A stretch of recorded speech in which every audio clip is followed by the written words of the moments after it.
So makikita nyo yung sa processor natin. So yan. Meron siyang score dito. So itatapat lang natin. Step na ICC lalagay na natin. Yung unit natin dito sa casing. Hello guys! Welcome back sa ating YouTube channel. So for today guys ay magbubuo tayo ng isang computer. So pwede nyo itong gamitin for online schooling or sa trabaho. So guys, so ito yung mga nabili nating item dati sa Shopee. So ito, meron tayong processor. So ito yung mga materials natin. Processor na A8-7500. Tapos memory. So, tapos susunod, kailangan natin is yung motherboard. Isa pa pala guys, yung processor na ganito na binili ko is walang kasamang heatsink na kagaya nito. So ito guys, kung bibili kayo dun sa separately nasa to guys, 150. So yan. So kailangan din natin ng power supply, casing. So dito yung casing. Tapos hard drive. Yung hard drive naman guys, pwede na yung second hand. So nasa siya guys, 500 gig, 800 pesos lang. Yan.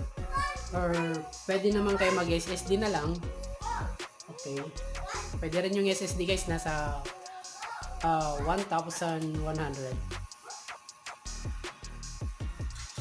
So yan guys, yung power supply na ganito na generic is nasa 450. Tapos ito naman casing is nasa 800. Pero makakamura kayo. Meron din kasi yung meron ng casing, power supply sa loob. So nagkamali kasi ako ng pick. So napili ko yung wala. So actually guys, nasa lang yun 900 with power supply na. So nasa, sabihin nyo na 1,000 casing with power supply. So yan guys, start na natin siyang buuin. So unang-una muna guys, ang gagawin ko is yung motherboard muna.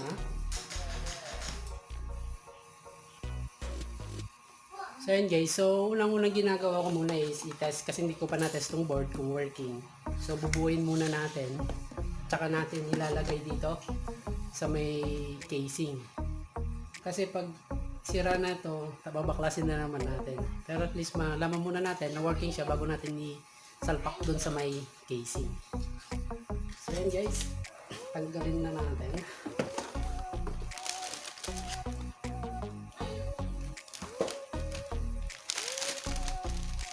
So eto, yung ating motherboard.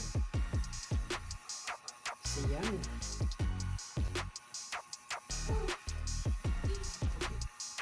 Yan guys, motherboard. Then salpak na natin yung ating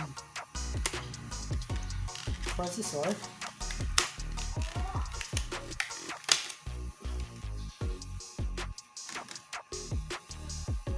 So ito guys, meron siyang square dito. Ayan, apat. So 1, 2, 3, 4.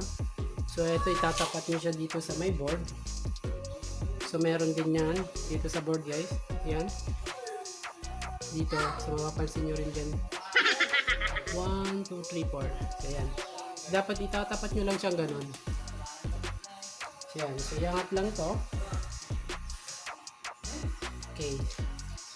So baliktarin ko na lang guys para mas malinaw. Okay guys, so ayan na. So makikita nyo yung sa processor natin. So ayan. Meron siyang square dito. So itatapat lang natin siya dito sa may board. So ayan. Napapansin nyo meron din siya dito square. Tatapat lang natin yan.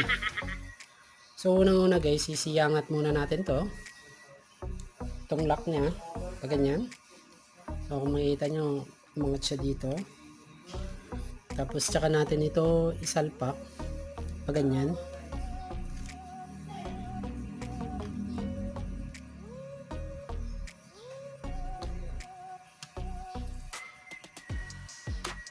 Yan guys.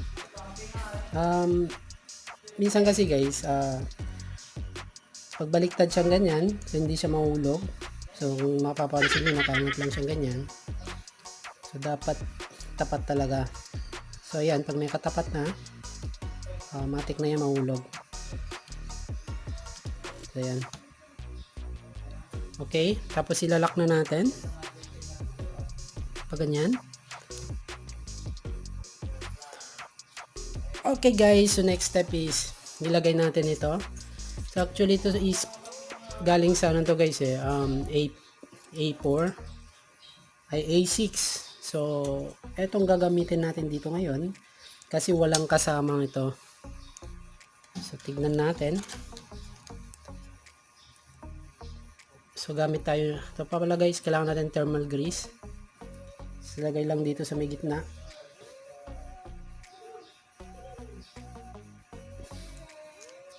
So hindi naman kailangan ng madami guys, parang ano, pea-size lang. Doon sa gitna, yan. Tsaka natin i-seal ulit. Tapos lalagay na natin to. So yan guys, so ayaw mag-bend nung isang ano, heatsink. So eto guys is nabili ko rin. So ito yung kanyang model AM, 4AM dito guys, A8, A6, A4. So yan, deep cool. So ito na lang gagamitin ko guys, ayaw kasi mag-lock ng isa, ayaw niyang mag-bend. So yan,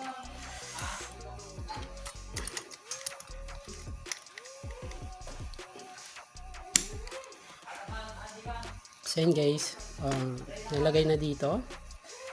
Tapos nalagay din dito na maayos. Then pwede na natin yung baliktarin ngayon. So ito. So babaliktarin natin siya pag ano, para mag-lock.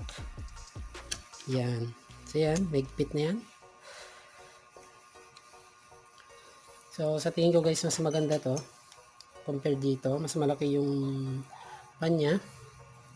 So ito yung stock ng AM dito. So ngayon, so isasalpak na natin siya.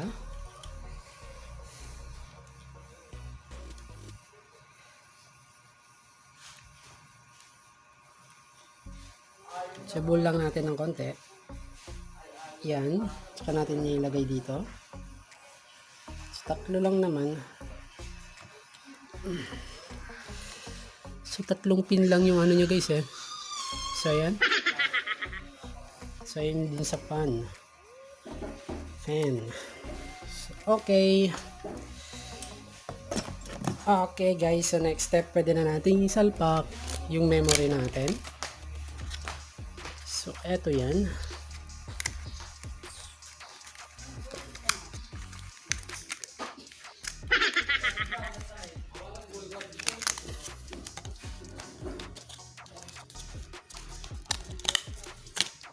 Yan.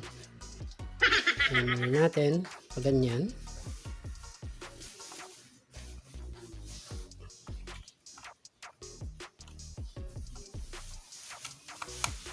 Ito. Yan. So maglalak yan guys.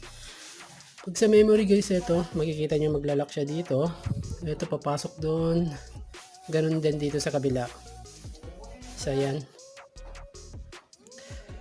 Okay, next step is isasalpak natin yung power supply. Tapos iti-testing natin kung may display to.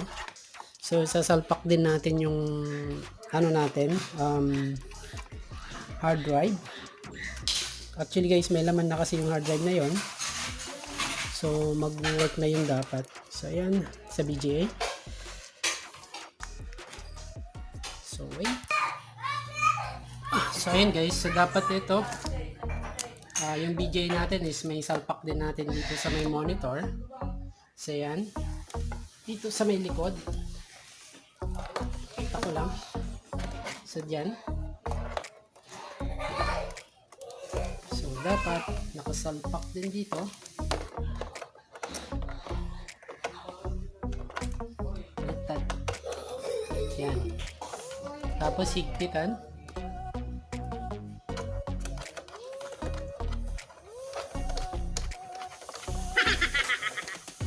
Okay guys, so kailangan din natin ng power cord. So yung ganito. Salpak dito. Yan. So pwede natin siyang baliktarin. Okay, so ipa-plug na natin to. Ipa-plug na natin. Saksakan. Then kailangan pa natin ng isang power cord para naman nito dun sa may power supply. So yan, so isasaksak ko na rin. Alright. So, hindi naka-power on. So yan. Okay guys.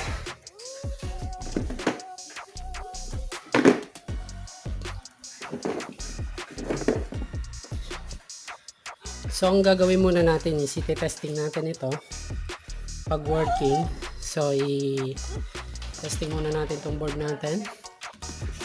Isasalpak na natin yung power supply. So yan.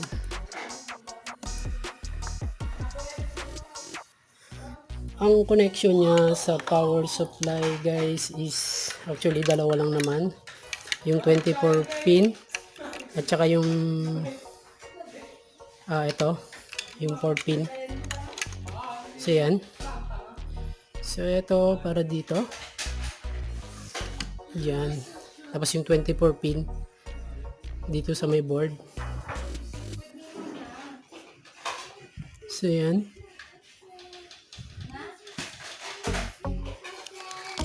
Okay, so isa pa guys is isalpak natin yung ano natin, hard drive. So yung hard drive natin nito guys is may laman na. So kailangan lang natin yung SATA cable. So ito yung galing dun sa board. So i-testing lang muna natin kung magkakaroon siya ng display.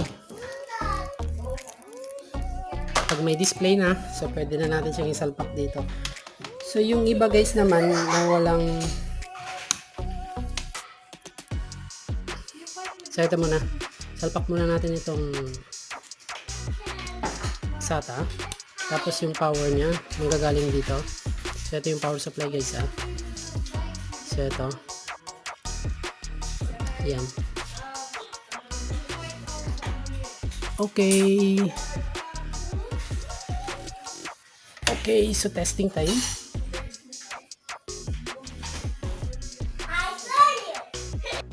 So yan guys, so pag ipa-power on natin siya, ito lang. So ganito lang muna kasi hindi pa natin malagay yung power button dun sa may casing dahil di pa natin siya may kabit. So yan, sumikot na motherboard. Patay. So yan, taran. Alright. Okay guys, tignan natin kung magkakaroon siya ng display. No signal. Yan guys. So good. Nagkaroon siya ng display. Starting Windows na. So ito kasi guys itong hard drive natin. So yun guys, so ibig sabihin good tong unit natin. So next step guys is ilalagay na natin yung unit natin dito sa casing. So yan, ating motherboard. Taran. Okay guys.